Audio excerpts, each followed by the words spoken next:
দর্শক, আমরা এই মুহূর্তে অবস্থান করছি বক্সিগঞ্জের ঐতিহ্যবাহী তাঁত শিল্প কারখানায়, যে এই যে হাতের মাধ্যমে কিন্তু সরাসরি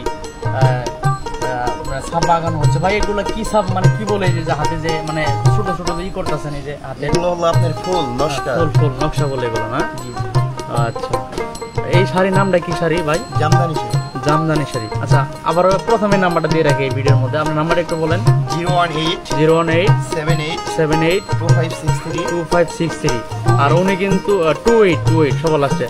আর উনি কিন্তু আমাদের এই শিল্প এই কারখানার কিন্তু ম্যানেজার। আপনারা চাইলে ওনাদের সাথে যোগাযোগ করতে পারেন। একবারে আমাদের ভিডিও দেখে যারা ভাই, তাদের জন্য একটু তো ছাড় দেবেন অবশ্যই। অবশ্যই। উনি কিন্তু ম্যানেজার।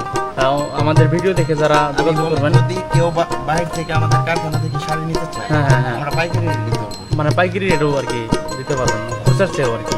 বুঝতে পারছি। তো যে অনেকজনে কিন্তু কাজ করতে এখানে। ভাই, এখানে মেশিন কয়টা আছে?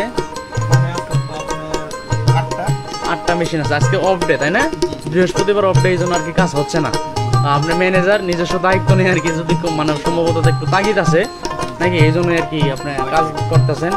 আর এইদিকে বাইরে দেখা না খালি ইটেন ভাই, খালি গায়ে বাইরে একটু যে মানে আগাগুলা এইগুলা নেই, খুব সুন্দরভাবে কিন্তু নিখুঁতভাবে কাজ করতেছেন ওরা। ওই যে ওই পাশে একটা ছোট ভাই আছে, উনি হেল্প করতেছে। আর ভাই, ওই যে ওই ছোট ভাই তো কাজ মানে জানে, তাই না? ওই তো আস্তে আস্তে পেকে যাবো আর কি। ঠিক একটু এই যে জামদানি শাড়ি কিন্তু এইভাবে তৈরি করা হয়। এই যে দেখতে পাচ্ছেন, জামালপুর জেলার বক্সিগঞ্জ থানায় কিন্তু জামদানি শাড়ির